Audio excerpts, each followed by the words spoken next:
Hello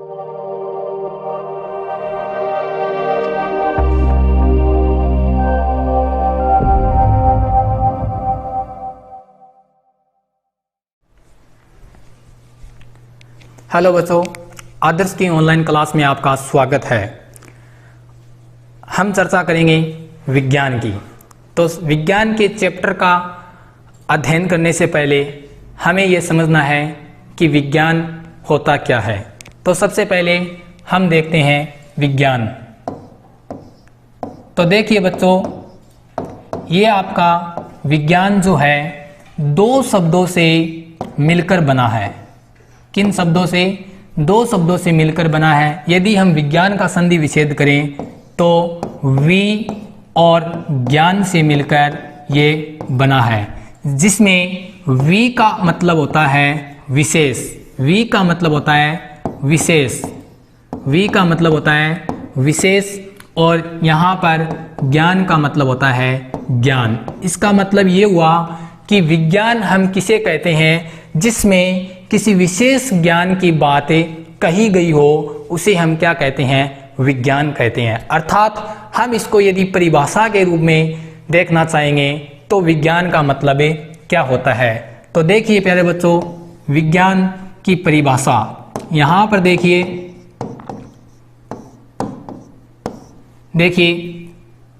विज्ञान जो है, विज्ञान उस विशिष्ट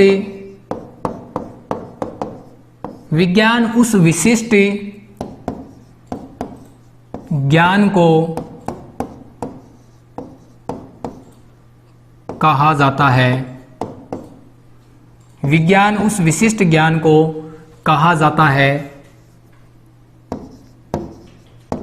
जिसमें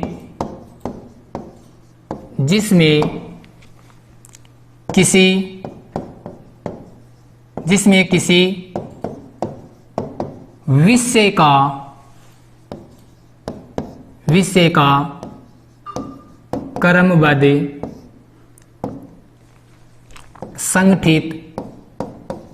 क्रमबद्ध, संगठित और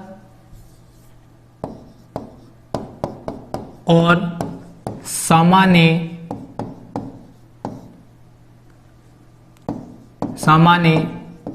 बोध होता है, उसे हम विज्ञान कहते हैं। इसी बात को हम यदि और सरल भाषा में जान सकते हैं, देखिए इस तरफ आप देखिए, विज्ञान को इससे भी और सरल भाषा में हम क्या कहते हैं। देखिए कि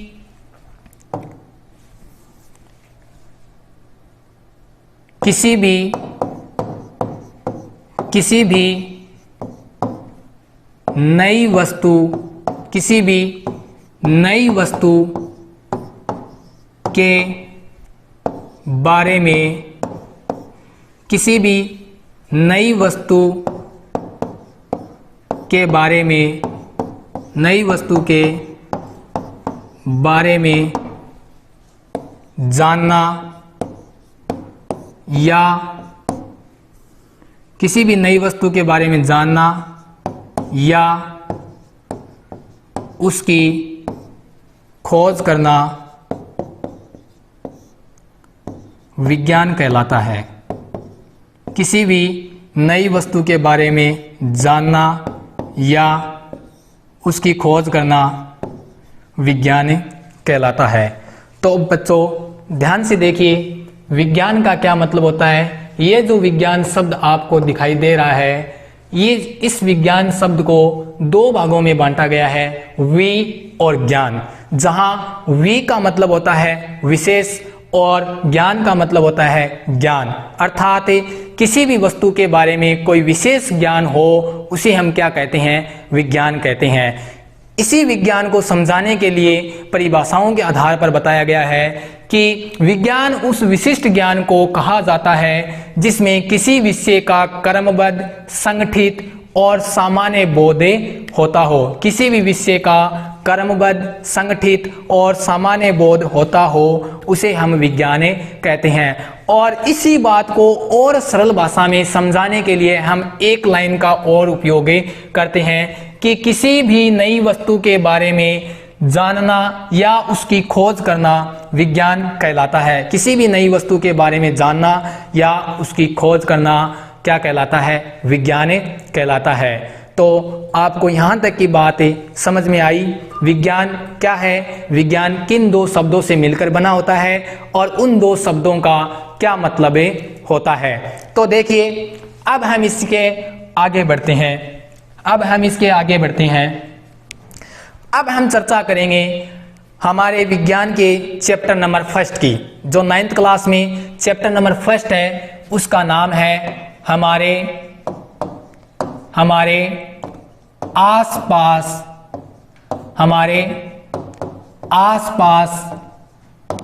के पदार्थ।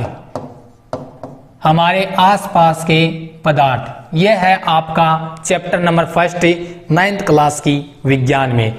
यहाँ पर देखिए, इस पार्ट के अंदर जो है हम किन किन टॉपिक पर चर्चा करेंगे, ध्यान से देखिए। हम इस पार्ट के अंदर सबसे पहले हम पदार्थ के बारे में जानेंगे कि यह पदार्थ क्या होता है। उसके बाद में पदार्थ के अभिलाक्षणिक गुण, पदार्थ के अभिलाक्षणिक गुणों का अध्ययन करेंगे। पदार्थ के अभिलाक्षणिक गुण, इनके बारे में हम चर्चा करेंगे। उसके बाद में हम देखेंगे पदार्थ की अवस्था। उसके बाद में हम इस पार्ट के अंदर चर्चा करेंगे पदार्थ की अवस्था के बारे में कि पदार्थ की अवस्था क्या होती है और कौन कौन सी होती है। इसके अलावा इन्हीं अवस्थाओं के प्रकारों का अध्ययन भी हम करेंगे। तो देखिए, हमारे आसपास के पदार्थ जो है ये पाठ का नाम है और इस पाठ के अंदर हम पदार्थ से रिलेटेड हम बातें करेंगे। सबसे पहले हम करेंगे पदार्थ क्या होता है, उसके बाद में पदार्थ के अभिलाक्षणिक गुणों का अध्ययन करेंगे। इसके अलावा हम पदार्थ की अवस्था के बारे में जानेंगे और अवस्थाएं कितने प्रकार की होती है, उन प्रकारों का भी अध्ययन हम इसी पाठ के अंदर करेंगे। तो अब देखिए, सबसे पहले हम चर्चा करेंगे कि पदार्थ क्या है। जैसे कि आपने छोटी क्लासों में भी जाना होगा कि पदार्थ क्या होता है, और उसी बात को मैं वापस भी दोहरा दूंगा। तो देखिए, सबसे पहले हम जानेंगे कि पदार्थ क्या होता है, और अब आपको नोटबुक अपनी साथ में रखनी है और साथ साथ में आप नोट करते जाना। सबसे पहला प्रश्न हमारा इस पार्ट से बनता है, जो है पदार्थ से आप क्या समझते हैं। पदार्थ से आप क्या समझते हैं। पदार्थ से आप क्या समझते हैं। पदार्थ से आप क्या समझते हैं। इस पाठ का सबसे पहला प्रश्न यह बनता है। हम देखिए, पूरे पाठ को हम छोटे छोटे प्रश्नों में डिवाइड करते हुए समझेंगे, ठीक है। तो सबसे पहला प्रश्न हमारा बनता है कि पदार्थ से आप क्या समझते हैं। तो देखिए, पदार्थ से समझने की बात जहां तक की है, सबसे पहले हम करेंगे बात कि पदार्थ को वैज्ञानिकों के अनुसार क्या कहा गया है। तो हम बात करेंगे कि वैज्ञानिकों के अनुसार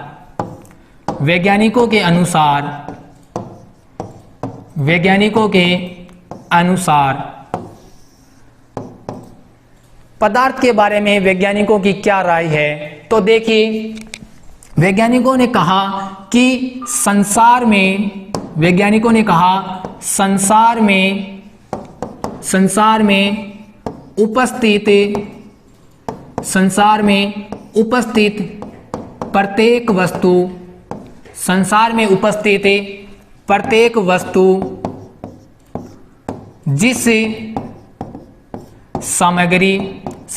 उपस्थित प्रत्येक वस्तु जिस सामग्री से बनी होती है, संसार में उपस्थित प्रत्येक वस्तु जिस सामग्री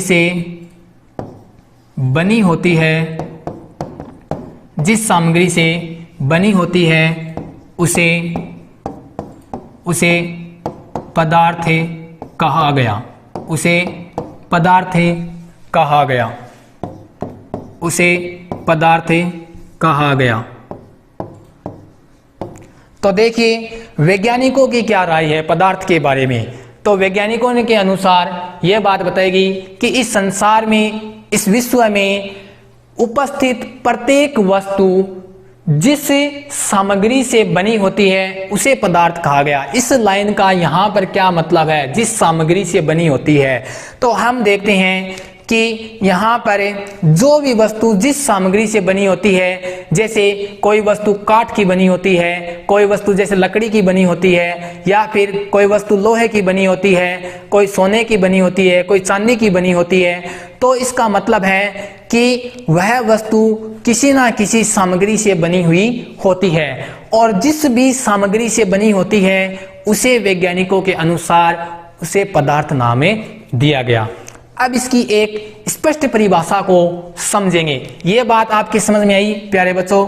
बताइए कि वैज्ञानिकों के अनुसार पदार्थ किसे कहा गया है। एक बार इसे फिर से देखते हैं। संसार में उपस्थित प्रत्येक वस्तु जिस सामग्री से बनी होती है उसे पदार्थ कहा गया है।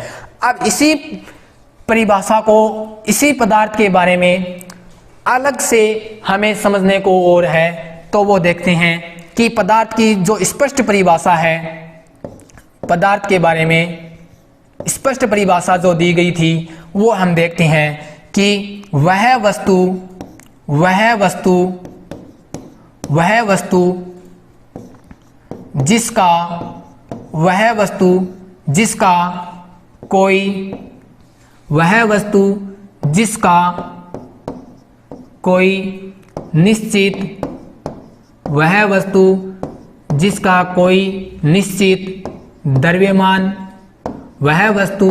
जिसका कोई निश्चित द्रव्यमान हो तथा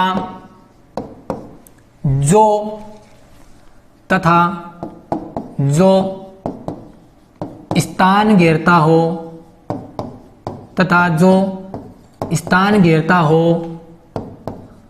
पदार्थ कहलाता है। जो स्थान घेरता हो पदार्थ कहलाता है। तो अब यहाँ पर देखिए कि वह वस्तु जिसका कोई निश्चित द्रव्यमान हो तथा जो स्थान घेरता हो पदार्थ कहलाता है। अब आप देखिए कि वह कौन सी वस्तु है जो स्थान घेरती है, जिसका कोई ना कोई निश्चित द्रव्यमान हो रहा है। तो इस संसार में प्रत्येक वह वस्तु पदार्थ के रूप में जानी जाती है। उन सभी पदार्थों के बारे में हम आगे चर्चा करेंगे। सबसे पहले इन लाइनों को अच्छे से समझिए। यहाँ पर द्रव्यमान बताया गया है, कोई ना कोई द्रव्यमान होगा। द्रव्यमान शब्द का यहाँ पर क्या मतलब है? द्रव्यमान से हमें पता चल जाता है कि उस वस्तु का कितना भार होता है, कितना वजन होता है। द्रव्यमान से हम इसको नोट करते हैं। कोई भी वस्तु होती है उसके वजन का यदि हमें पता लगाना होता है तो उसके द्रव्यमान से हमें पता चलता है। और द्रव्यमान से हमें यह भी पता चलता है कि वह वस्तु गुरुत्वाकर्षण के प्रति कितनी आकर्षित है और उसके प्रति कितनी शक्ति होती है। इसका पता भी हमें इस द्रव्यमान से ही पता लगता है। तो फिर से एक बार देखते हैं। वह वस्तु जिसका कोई निश्चित द्रव्यमान हो तथा जो स्थान घेरता हो पदार्थ कहलाता है। तो पदार्थ के बारे में जानिए। पदार्थ क्या है? पदार्थ वैज्ञानिकों के अनुसार तो वह है जो संसार में प्रत्येक वस्तु जिस सामग्री से बनी होती है उसे वैज्ञानिकों ने पदार्थ नाम दिया। और इसकी स्पष्ट परिभाषा यदि देखें तो वह वस्तु जिसका निश्चित कोई द्रव्यमान हो तथा जो स्थान घेरता हो पदार्थ कहलाता है। अब देखिए प्यारे बच्चों, हमें उन वस्तुओं के बारे में जानना है जिनका निश्चित द्रव्यमान होता है और जो स्थान घेरते हो, और वो कहाँ है हमारे आसपास। उन वस्तुओं को हमें जानना है। तो सबसे पहले देखिए, यहाँ पर देखिए, सबसे पहले मैं आपको बता देता हूं कि जिस वायु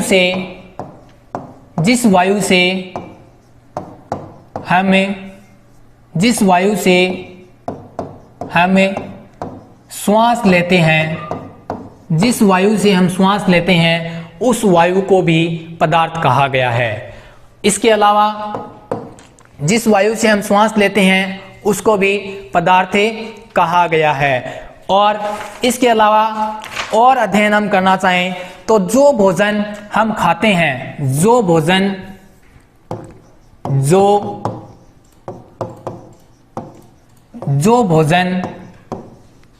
हम खाते हैं, जो भोजन हम खाते हैं वह भी क्या है, एक प्रकार का पदार्थ होता है। इसके अलावा पत्थर, इसके अलावा पत्थर और बादल, इसके अलावा पत्थर, बादल, तारे और पशु, ये सभी किसमें आते हैं, पदार्थ में आते हैं। ये वे वस्तुएं हैं जो दैनिक जीवन में हमारे चारों ओर दिखाई देती है, हम जिनका उपयोग करते हैं। ये सभी किस में आते हैं, पदार्थ में आते हैं। और वैज्ञानिकों के अनुसार भी इन्हीं को ही पदार्थ माना गया है। और हम यदि इसकी एग्जिट परिभाषा के अनुसार इनको देखें तो आप देख सकते हो कि वायु जो है वो किस प्रकार से निश्चित स्थान घेरती है, और भोजन जो है किस प्रकार से निश्चित इसका द्रव्यमान होता है, और इसी प्रकार से बादल, पत्थर, तारे, पशु, ये सभी जो है स्थान घेरने वाले और जिनका निश्चित द्रव्यमान होता है, ये सभी इनमें शामिल होते हैं। इसके अलावा पानी की एक बूंद, इसके अलावा आप देखोगे पानी की एक बूंद है, वह भी क्या है, पदार्थ है। इसके अलावा क्या है, पानी की एक बूंद, इसके अलावा पानी की एक बूंद, यह भी क्या होती है, पदार्थ होती है। या फिर हम कह सकते हैं कि रेत का कण जो होता है वह भी किस में शामिल होता है, पदार्थ में शामिल होता है। तो ये सभी वे जो पदार्थ हैं जिनका निश्चित द्रव्यमान होता है, जो स्थान घेरते हैं, इनको पदार्थ कहा गया है। तो इतनी बात आपको समझ में आई। देखिए अब हमें आगे थोड़ा सा और डिस्कस कर लेना है। अब यहां से एक नेक्स्ट प्रश्न बनता है, तो क्या आपको पहला प्रश्न समझ में आया? पहला प्रश्न क्या था हमारा, पदार्थ से आप क्या समझते हैं? और पदार्थ के बारे में समझने से पहले हमें समझना है वैज्ञानिकों के अनुसार पदार्थ किसे कहा गया, जो संसार में उपस्थित प्रत्येक वस्तु जिस सामग्री से बनी होती है उसे पदार्थ कहा गया। पदार्थ की रियल परिभाषा, स्पष्ट परिभाषा क्या कहती है कि वह वस्तु जिसका कोई निश्चित द्रव्यमान हो तथा जो स्थान घेरता हो पदार्थ कहलाता है। ये जो है आप वीडियो को पॉज करके इसको आप लिख सकते हैं नोटबुक अपने साथ में रखते हुए। अब देखिए इसके अलावा क्या है, और ये सभी वे वस्तुएं हैं जो हमारे आसपास की हैं और जिनका निश्चित द्रव्यमान होता है, जो स्थान घेरते हैं, और ये सभी क्या होते हैं, ये सभी के सभी पदार्थ होते हैं। ये सभी क्या होते हैं, पदार्थ होते हैं। और अब देखिए क्या होता है, पदार्थ के बारे में जानने के लिए मनुष्य जो है प्राचीन काल से ही जो है अपनी जो है इच्छा प्रकट करते आ रहे हैं कि पदार्थ को किस प्रकार से जानें, किस प्रकार को समझें, इसके बारे में अध्ययन करते आ रहे हैं। तो उसी प्रकार से अब यहाँ पर हमारा एक नेक्स्ट प्रश्न बनता है कि आधुनिक वैज्ञानिक, नेक्स्ट प्रश्न हमारा क्या बनता है, आधुनिक, मैंने पहले भी कहा था कि पूरे चैप्टर को हमें छोटे छोटे प्रश्नों में डिवाइड करते हुए हमें पढ़ेंगे। तो नेक्स्ट प्रश्न हमारा क्या कहता है कि आधुनिक वैज्ञानिकों ने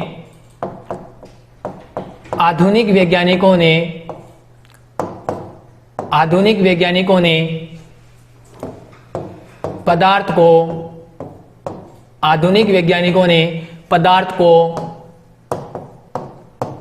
कितने भागों में, आधुनिक वैज्ञानिकों ने पदार्थ को कितने भागों में वर्गीकृत किया है। आधुनिक वैज्ञानिकों ने पदार्थ को कितने भागों में वर्गीकृत किया है। तो देखिए पदार्थ के गुणों के आधार पर, प्यारे बच्चों, पदार्थ के गुणों के आधार पर यानी आधुनिक वैज्ञानिकों ने आधुनिक वैज्ञानिकों ने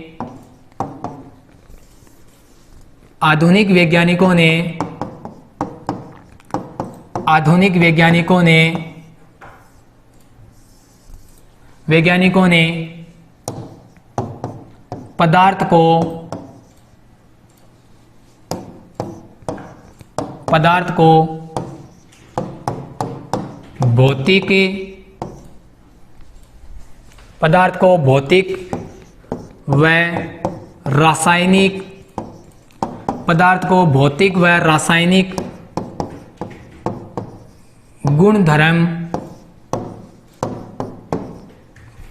के आधार पर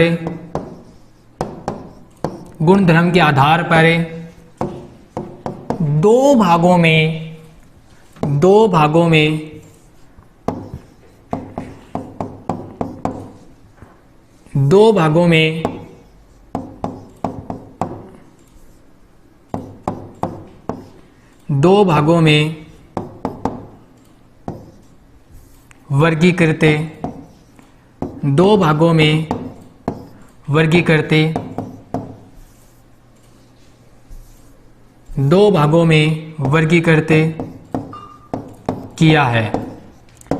तो देखिए आधुनिक वैज्ञानिकों ने पदार्थ को भौतिक व रासायनिक गुणधर्म के आधार पर दो भागों में वर्गीकृत किया गया है। एक ये हमारा छोटा सा प्रश्न बनता है कि आधुनिक वैज्ञानिकों ने पदार्थों को कितने भागों में वर्गीकृत किया है। तो आधुनिक वैज्ञानिकों ने पदार्थों को भौतिक तथा रासायनिक गुणधर्म के आधार पर दो भागों में वर्गीकृत किया है। तो यह प्रश्न आपके क्लियर हुआ है। तो अब देखिए हमारा जो है इसके आगे जो नेक्स्ट प्रश्न बनता है वो है इसी पार्ट से रिलेटेड एक नेक्स्ट प्रश्न ये बन रहा है कि देखिए पंच तत्व क्या है। पंच तत्व क्या है? पंच तत्व क्या है समझाइए। पंच तत्व क्या है समझाइए। पंच तत्व क्या है समझाइए। ये हमारा इस पार्ट का क्वेश्चन नंबर 3 है। पंच तत्व क्या है समझाइए। जैसे कि मैंने आपको पहले ही बताया था कि पदार्थ के बारे में जानने के लिए प्राचीन समय से ही मनुष्य जो है इसके बारे में प्रयास करता आ रहा है। तो देखिए ये पंचतत्व जो है उन्हीं प्राचीन मनुष्यों के द्वारा बताया गया है। तो हम पंचतत्व क्या है और इसको किस प्रकार से समझाएंगे। तो सबसे पहले हम लिखेंगे कि प्राचीन दार्शनिकों ने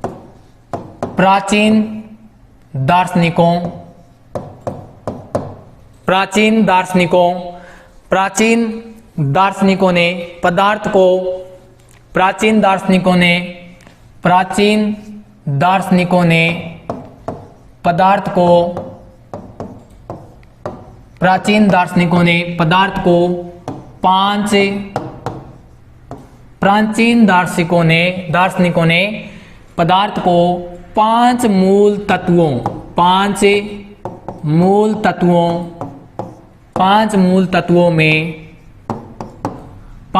तत्वों में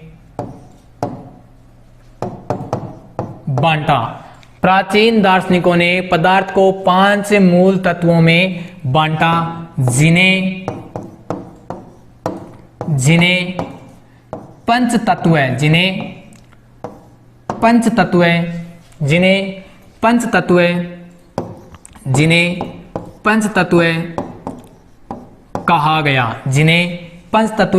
कहा गया या हम इस प्रकार से भी लिख सकते हैं जिन्हें पंच तत्व कहा जाता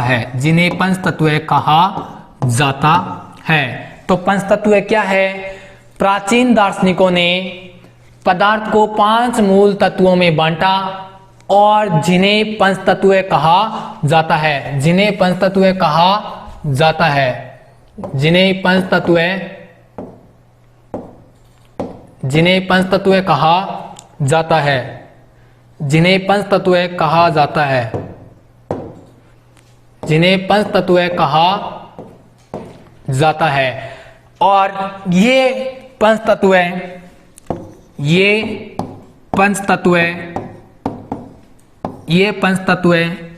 निम्न है, ये पंचतत्व निम्न है, ये पंचतत्व निम्न है। देखिए वायु,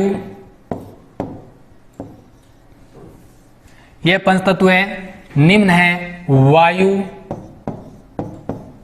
अग्नि, पृथ्वी, जल और आकाश।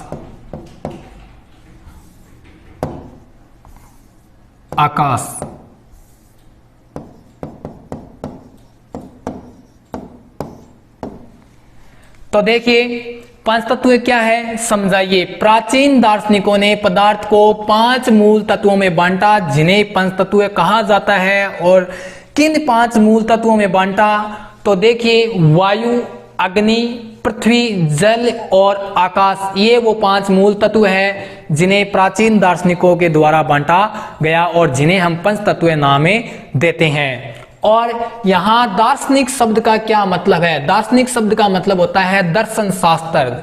जो दर्शन शास्त्र होते हैं, या हम कह सकते हैं कि दार्शनिक शब्द से वह दर्शन शास्त्र का होता है अर्थ ये कि वह ज्ञान जो परम सत्य और सिद्धांतों के ऊपर हो, उसे हम कहते हैं दर्शन शास्त्र।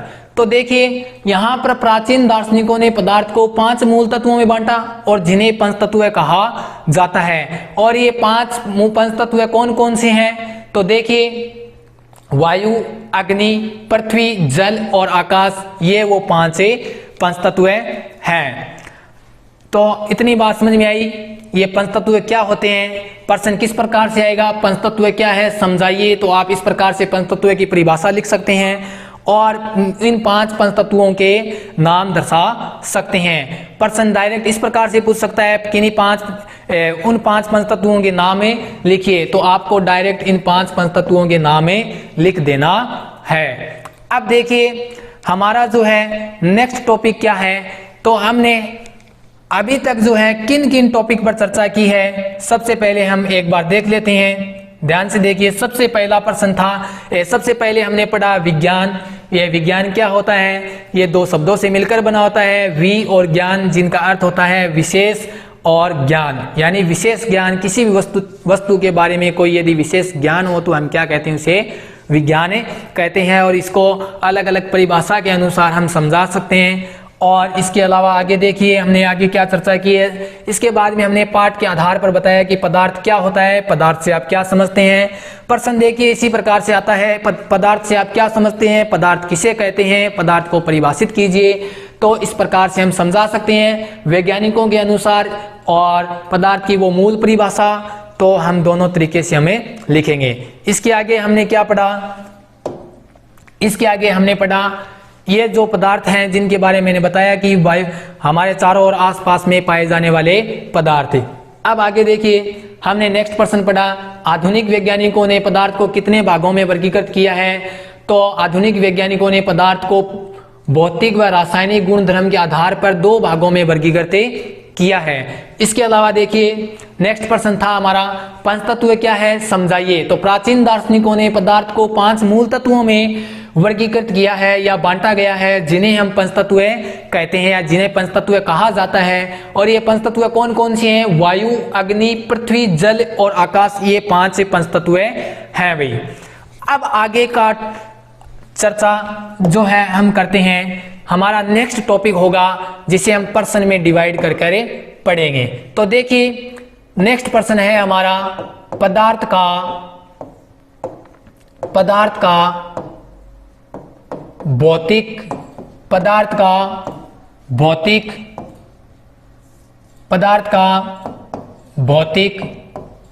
स्वरूप क्या है? पदार्थ का भौतिक स्वरूप क्या है समझाइए।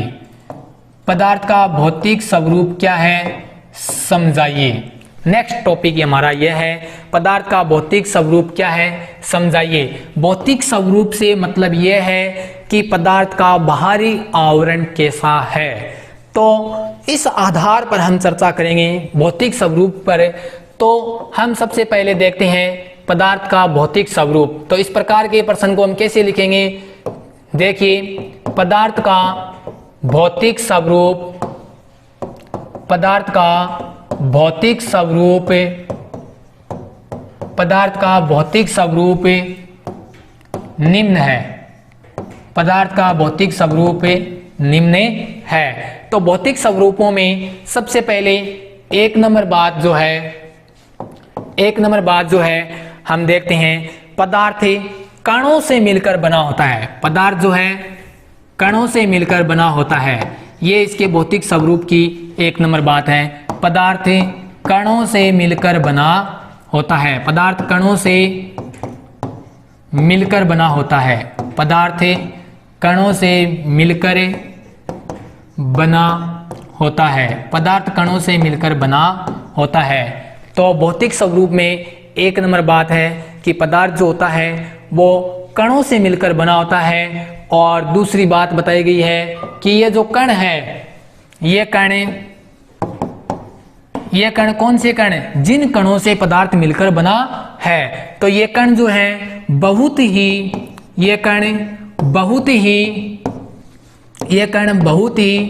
छोटे होते हैं, ये कण बहुत ही छोटे होते हैं। तो यह है पदार्थ का भौतिक स्वरूप कि पदार्थ कणों से मिलकर बना होता है और ये कण बहुत ही छोटे होते हैं, इतने छोटे कि इनकी कल्पना भी हम नहीं कर सकते, यहाँ तक कि इनको सामान्य आंखों से नहीं देख सकते। तो अब देखिए पदार्थ कणों से मिलकर बना होता है, ये कण बहुत ही छोटे होते हैं।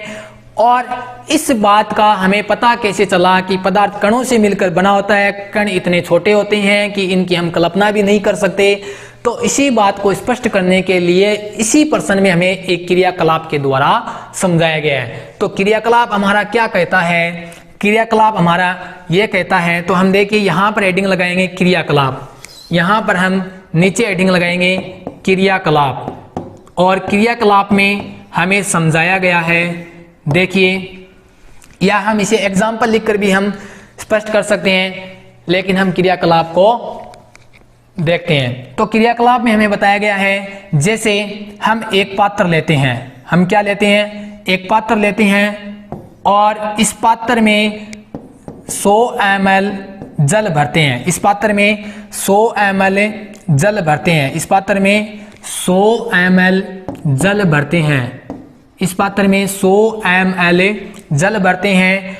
और इस 100 ml जल के अंदर क्या है, ये हमारा है, इस पात्र के अंदर है 100 ml जल। और इसी पात्र में हम क्या मिलाते हैं, इसी पात्र में हमें KMnO4 यानी इसका नाम है पोटेशियम परमैंगनेट। क्या नाम है, पोटेशियम परमैंगनेट। इसका क्या नाम है, पोटेशियम परमैंगनेट, पोटेशियम परमैंगनेट। इस पदार्थ को हम जल में मिलाते हैं। तो अब देखिए जैसे ही इस KMnO4 यानी पोटेशियम परमैंगनेट को 100 ml जल में मिलाते हैं तो क्या होता है, ये जो है 100 ml जल में जैसे ही मिलाते हैं तो क्या होता है, ये जो है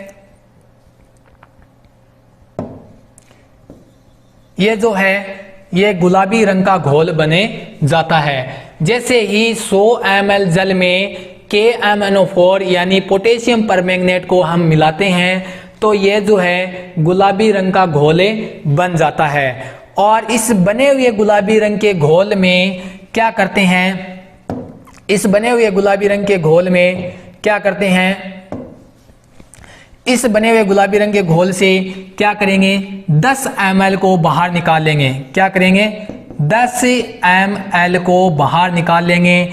और इस 10 ml को बाहर निकालने के बाद में इसके फिर से एक 90 ml के जल में मिलाते हैं। क्या करते हैं फिर देखिए, 10 ml को इसमें बाहर निकालते हैं। क्या करते हैं पहले देखिए, क्रियाकलाप में हमें बताया गया है कि हमें एक पात्र लेना है और उस पात्र में 100 ml जल लेना है और उस जल में हमें पोटेशियम परमैंगनेट के पदार्थों को या पोटेशियम परमैंगनेट के 2 या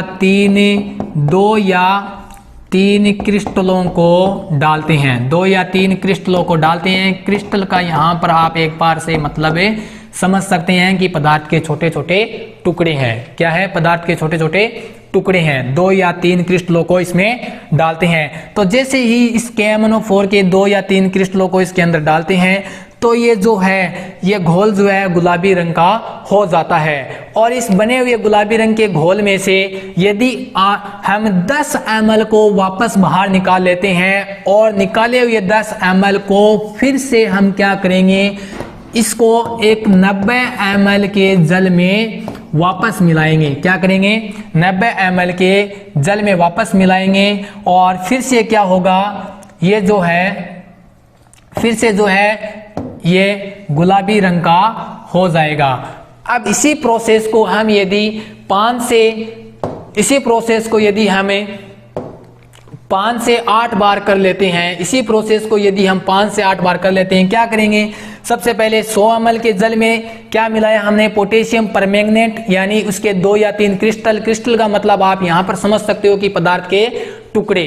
तो उन टुकड़ों को जैसे ही हम मिलाते हैं तो ये घोल जो है गुलाबी रंग का हो जाता है। और बने हुए घोल में से यदि आप 10 ml को बाहर निकाल लेते हो तो क्या होगा, 10 ml को बाहर निकालते हैं और बाहर निकाले हुए 10 ml को दोबारा क्या करेंगे, हम 90 ml के जल में इस 10 ml को मिला देंगे और मिलाने से फिर से क्या होगा, ये जो जल है वो गुलाबी रंग का हो जाएगा। और यह जो प्रक्रिया है 5 से 8 बार हम करते रहेंगे। और इस प्रकार से 5 से 8 बार प्रोसेस करते रहने पर भी क्या होगा, ये जो घोल है वो गुलाबी रंग का ही रहेगा। क्या रहेगा? ये जो घोल है वो गुलाबी रंग का ही रहेगा, जिससे हमें यह समझ सकते हैं कि ये जो पोटेशियम परमैंगनेट थोड़े से भी, यानी पोटेशियम परमैंगनेट के जो थोड़े से भी जो है क्रिस्टल हैं वो क्या करते हैं, इस पूरे जल को प्रभावित कर देते हैं। और इससे यह स्पष्ट होता है कि पदार्थ के जो कण हैं कितने छोटे छोटे होते हैं। इस सिद्धांत से हम यह समझ सकते हैं कि पदार्थ के कण जो है पदार्थ जो है कणों से मिलकर बना होता है और ये जो कण हैं बहुत ही छोटे होते हैं। कैसे होते हैं, किस प्रकार से हमने 10 ml इसमें से बाहर निकाला, फिर ये 10 ml इसमें मिलाया, फिर इसमें से 10 ml और बाहर निकालेंगे और इस प्रकार की प्रोसेस हमें 5 से 8 बार करनी है और करते रहेंगे। लेकिन फिर भी क्या होगा, ये घोल जो है गुलाबी रंग का ही रहेगा, यानी फिर भी ये थोड़ा बहुत कलर देता रहेगा। तो इस बात से स्पष्ट होता है कि पदार्थ के जो कण हैं वो पदार्थ जो है वो कणों से मिलकर बना होता है और ये कण जो है बहुत ही छोटे होते हैं, जिनकी हम कल्पना भी नहीं कर सकते हैं। तो इस प्रकार से हमें एक लाइन में हमें लिख सकते हैं कि यह जो बात है हम समझ गएंगे। अब देखिए यहां पर जो बताया गया है पदार्थ के, तो ये बात आपको समझ में आई कि पदार्थ का भौतिक स्वरूप क्या है और समझाइए। इस प्रश्न को आप किस प्रकार से समझाएंगे, तो हम सबसे पहले लिखेंगे कि पदार्थ का भौतिक स्वरूप निम्न है। क्या है, पदार्थ जो है कणों से मिलकर बना होता है और ये कण बहुत ही छोटे होते हैं। और हमें इस बात को जानने के लिए हमें क्या करना है, एक उदाहरण से समझना है, क्रियाकलाप के द्वारा समझना है। क्या करेंगे, हम सबसे पहले एक पात्र लेंगे, पात्र में हमें 100 ml जल भरना है और उस जल में हमें पोटेशियम परमैंगनेट के 2 या 3 क्रिस्टल डालने हैं। क्रिस्टल का मतलब आपको क्या समझना है कि पदार्थ के छोटे छोटे कणों से आप समझ सकते हैं, है ना। तो इन कणों को जब इस 100 ml के जल में डालेंगे तो ये जो घोल है वो गुलाबी रंग का हो जाता है। और फिर इस 100 ml के जल में से हमें 10 ml को बाहर निकालना है और बाहर निकालने के पश्चात इस 10 ml को पुनः क्या करना है, हमें 90 ml के घोल में मिला देना है। फिर भी यह जो है गुलाबी रंग का घोल बन जाता है। और फिर से हम क्या करेंगे, फिर से हमें क्या करना है, इसमें से 10 ml के घोल को वापस निकाल लेना है और फिर से ये 10 ml के घोल को दोबारा से हमें 90 ml के जल में मिलाना है और फिर ये प्रोसेस दोबारा से करनी है। तो ये प्रोसेस हमें 5 से 8 बार करने पर भी हमें ये जो है थोड़ा बहुत रंग देगा।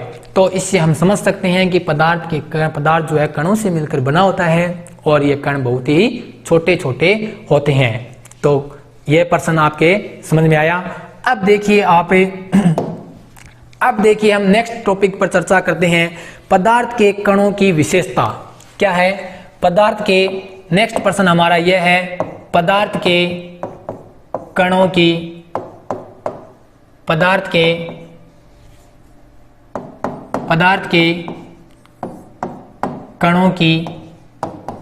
विशेषता। पदार्थ के कणों की विशेषता लिखिए।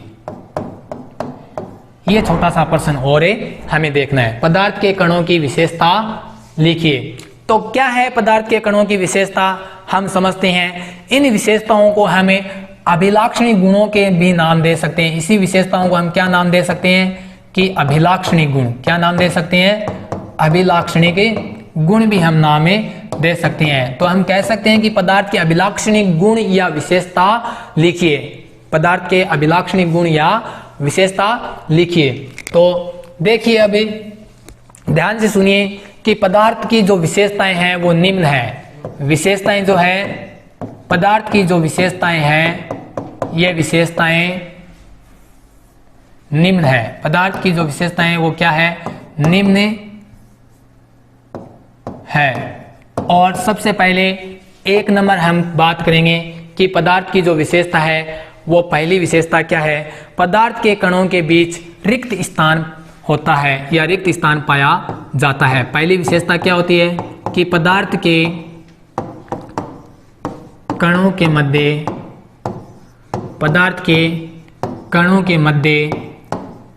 रिक्त स्थान, पदार्थ के कणों के मध्य रिक्त स्थान होता है। पदार्थ के कणों के मध्य रिक्त स्थान होता है। ये सबसे पहली विशेषता है। अब कैसे होता है रिक्त स्थान, इस बात को समझने के लिए मैं आपको बताता हूं कि आपने पदार्थ के बारे में जाना होगा। और पदार्थ जो है आपको पता है पदार्थ की 3 मुख्य अवस्थाएं होती है। पदार्थ की कितनी मुख्य अवस्थाएं होती है? 3 मुख्य अवस्थाएं होती है जिन्हें हम कहते हैं ठोस, द्रव्य और गैस। ये पदार्थ की 3 मुख्य अवस्थाएं हैं। अब हम क्या करेंगे, मान लेते हैं ये कोई ठोस पदार्थ है और ये द्रव्य पदार्थ है और ये क्या है? गैसीय पदार्थ है।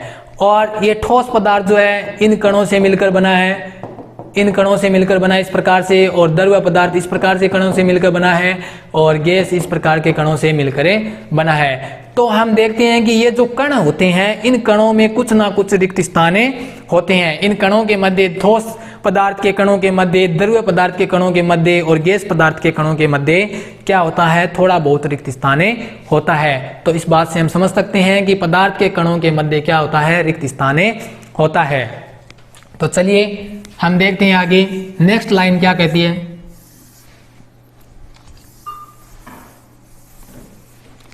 अब हमारी सेकंड लाइन क्या कहती है? पदार्थ के, पहली बात पदार्थ के कणों के मध्य रिक्त स्थान होता है। दूसरी लाइन है पदार्थ के कण निरंतर गतिशील होते हैं। क्या होते हैं? पदार्थ के जो कण है, पदार्थ के कण निरंतर गतिशील होते हैं। पदार्थ के कण निरंतर गतिशील होते हैं। पदार्थ के कण निरंतर गतिशील होते हैं। ये पदार्थ के कणों की दूसरी विशेषता है। और क्या है? पदार्थ के कण निरंतर गतिशील होते हैं। और ये गतिशील किस प्रकार से होते हैं, इसको यदि समझना है तो हम देखते हैं। जैसे मान लेते हैं हमारे पास ये कोई पात्र है और उस पात्र में कुछ जल भरा हुआ है और इस जल के अंदर हम क्या डालते हैं? इंक डालते हैं। क्या डालते हैं? इंक डालते हैं। या फिर इंक के स्थान पर हम डालते हैं कॉपर सल्फेट। क्या डालते हैं? Copper sulphate. तो यहाँ पर जो इंक है, इंक की हमें क्या डालनी है? 2 से 3 बूंद डालनी है। या 2 से 4 बूंद हमें डालनी है। तो क्या करेंगे, ये इंक जो है, इनकी जो बूंद है वो धीरे धीरे जो है इस पूरे विलयन, इस पूरे जल को जो है रंगीन कर देगी। यानी ये जो है, ये जो इंक की जो बूंद है या इंक के जो कण हैं वो क्या करेंगे, इस पूरे जल के अंदर धीरे धीरे फैलते जाएंगे। और इससे हम समझ सकते हैं कि पदार्थ के जो कण हैं वो निरंतर गतिशील होते हैं। जैसे हम इस जल के अंदर इंक की 2 से 3 या 3 से 4 बूंदे इसके अंदर डालते हैं तो क्या होता है, ये जो कण है इंक के या बूंदे जो है वो धीरे धीरे क्या करेगी, इस पूरे जल के अंदर फैले जाएगी। इससे स्पष्ट होता है कि पदार्थ के जो कण हैं, जो पदार्थ हम इसके अंदर डालते हैं वो पदार्थ क्या कर रहे हैं, गति कर रहे हैं। और गति क्या कर रहे हैं, निरंतर कर रहे हैं, धीरे धीरे ये पूरे जल के अंदर फैले जाते हैं। तो इससे स्पष्ट होता है कि पदार्थ के कण क्या है, निरंतर गतिशील होते हैं। अब देखिए हमारी नेक्स्ट विशेषता क्या है। नेक्स्ट विशेषता में क्या है, अब इसकी हम नेक्स्ट विशेषता में हम चर्चा करेंगे कि पदार्थ के कण जो है एक दूसरे से आकर्षित होते हैं। पदार्थ के कण क्या होते हैं, एक दूसरे से आकर्षित होते हैं। पदार्थ के कण एक दूसरे से, पदार्थ के कण एक दूसरे से आकर्षित होते हैं। पदार्थ के कण एक दूसरे से आकर्षित होते हैं, एक दूसरे से आकर्षित होते हैं। पदार्थ के कण एक दूसरे से आकर्षित होते हैं। और ये आकर्षण किस प्रकार से होता है, देखिए यहां पर देखिए, ये पदार्थ का कण है और एक ये पदार्थ का कण है। ये दोनों कण जो है आपस में जुड़े हुए होते हैं या इन दोनों पदार्थों के कणों के मध्य कुछ ना कुछ आकर्षण बल पाया जाता है। इन पदार्थ के कणों के मध्य कुछ आकर्षण बल पाया जाता है, जिससे हमें स्पष्ट होता है कि पदार्थ के कण एक दूसरे से आकर्षित होते हैं। किसके कारण, इस आकर्षण बल के कारण। ठीक है, तो देखिए पदार्थ के कणों की विशेषता मुख्य रूप से 3 विशेषताएं हैं। पदार्थ के कणों के मध्य रिक्त स्थान होता है, और पदार्थ के कण जो है निरंतर गतिशील होते हैं, और पदार्थ के कण जो है एक दूसरे से आकर्षित होते हैं, एक दूसरे से आकर्षित होते हैं, एक दूसरे से आकर्षित, एक दूसरे से आकर्षित, एक दूसरे से आकर्षित होते हैं। ठीक है, तो ये पर्सन हमारा कंप्लीट होता हुआ, और अब हम नेक्स्ट क्लास में चर्चा करेंगे। धन्यवाद।